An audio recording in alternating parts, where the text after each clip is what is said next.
বিরুদ্ধে আপনারা দৃঢ় চিত্তে এটা চলমান রাখবেন। আমরা আপনাদের পাশে থেকে আপনাদেরকে সহযোগিতা করব, এটা আমাদের দায়িত্ব। আমি এখানে কোনো রাজনৈতিক বক্তব্য দিতে আসিনি, তারপর দলের একজন কর্মী হিসাবে একটু আগে আমাদের শ্রদ্ধেয় বড় ভাই মজ্জম হোসেন মতি ভাই বলেছেন, একমাত্র বিএনপি ইসলামী মূল্যবোধে বিশ্বাস করে। যদি বিএনপি আমরা সবসময় ইসলামের পক্ষে থেকেই কথা বলি। আপনার মনে থাকবে 2013 সালের কথা, এটা সারা জীবন মানুষ মনে রাখবে, ইতিহাস সাক্ষী হয়ে আছে। শাপলা চত্বরের ঘটনা, কত আলেম ওলামা এতিমকে তারা হত্যা করেছে রাত্রিবেলার একদম কারেন্ট বন্ধ করে দিয়ে। কোনো হতাহত এতিমদের তো কোনো হিসাব থাকে না, যেই কারণে সেই সরকার কিংবা আমরাও সঠিকভাবে সেই হিসাবটা জনগণের কাছে উপস্থাপন করতে পারি। এতিমদের কোনো ঠিকানা থাকে না, সেই কারণে তো এতিমরা এতিমখানায় এসে পড়াশোনা করে আপনাদের সহযোগিতায়, আমাদের মতো কিছু নগণ্য বান্দার সহযোগিতায় এতিমখানা পরিচালিত হয়। আল্লাহর গজব নাজির হয়ে কিন্তু 24 সালে জালিমের পতন হয়েছে। আপনাদেরকে আমরা কথা দেই, আমরা মানুষ, আমাদের ভুল ভ্রান্তি থাকতে পারে, আমাদেরকে ডেকে যদি আপনারা সেই ভুলের জন্য শুধরানোর জন্য একটু সময় দেন, হয়তো আমরা সেটাকে চেষ্টা করে শুধরিয়ে দিব।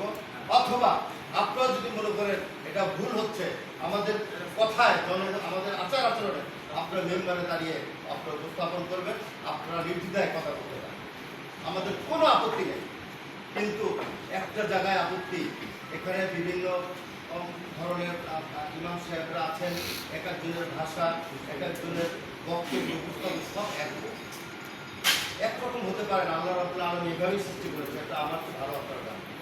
আমরাও যারা রাজনৈতিক দলের কর্মী, সবার ভাষাগত কিংবা আচার আচরণ কিংবা সালামের যে আচার আদব কায়দা সব একরকম হতে পারে। তাই আমি আপনাদের কাছে বিনীতভাবে অনুরোধ করব, আমাদেরকেও শিক্ষা দেওয়ার জন্য কিন্তু আপনারা পরামর্শ দিতে পারেন।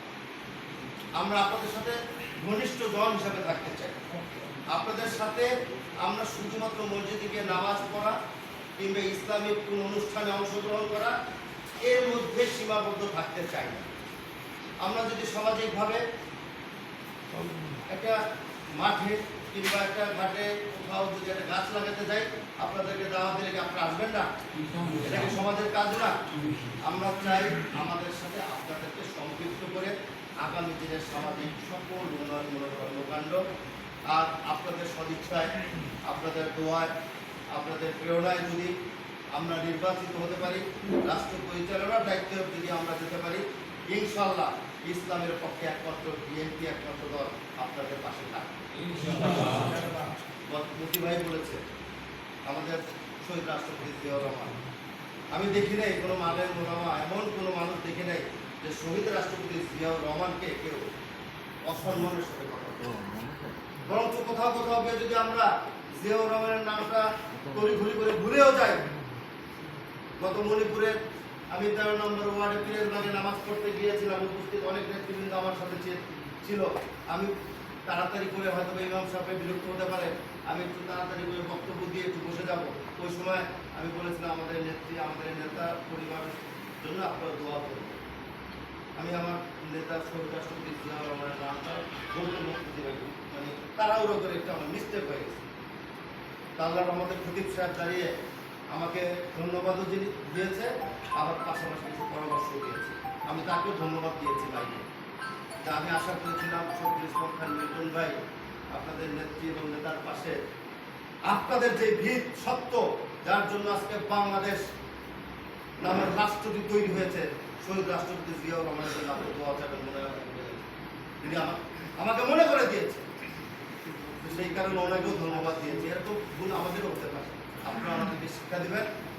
আর পরিশেষে আমি ঈদে মিলাদুন্নবী উপলক্ষে, এটা তো রাজনৈতিক চর্চার বাইরেও আমি একটু ভিন্ন আঙ্গিকে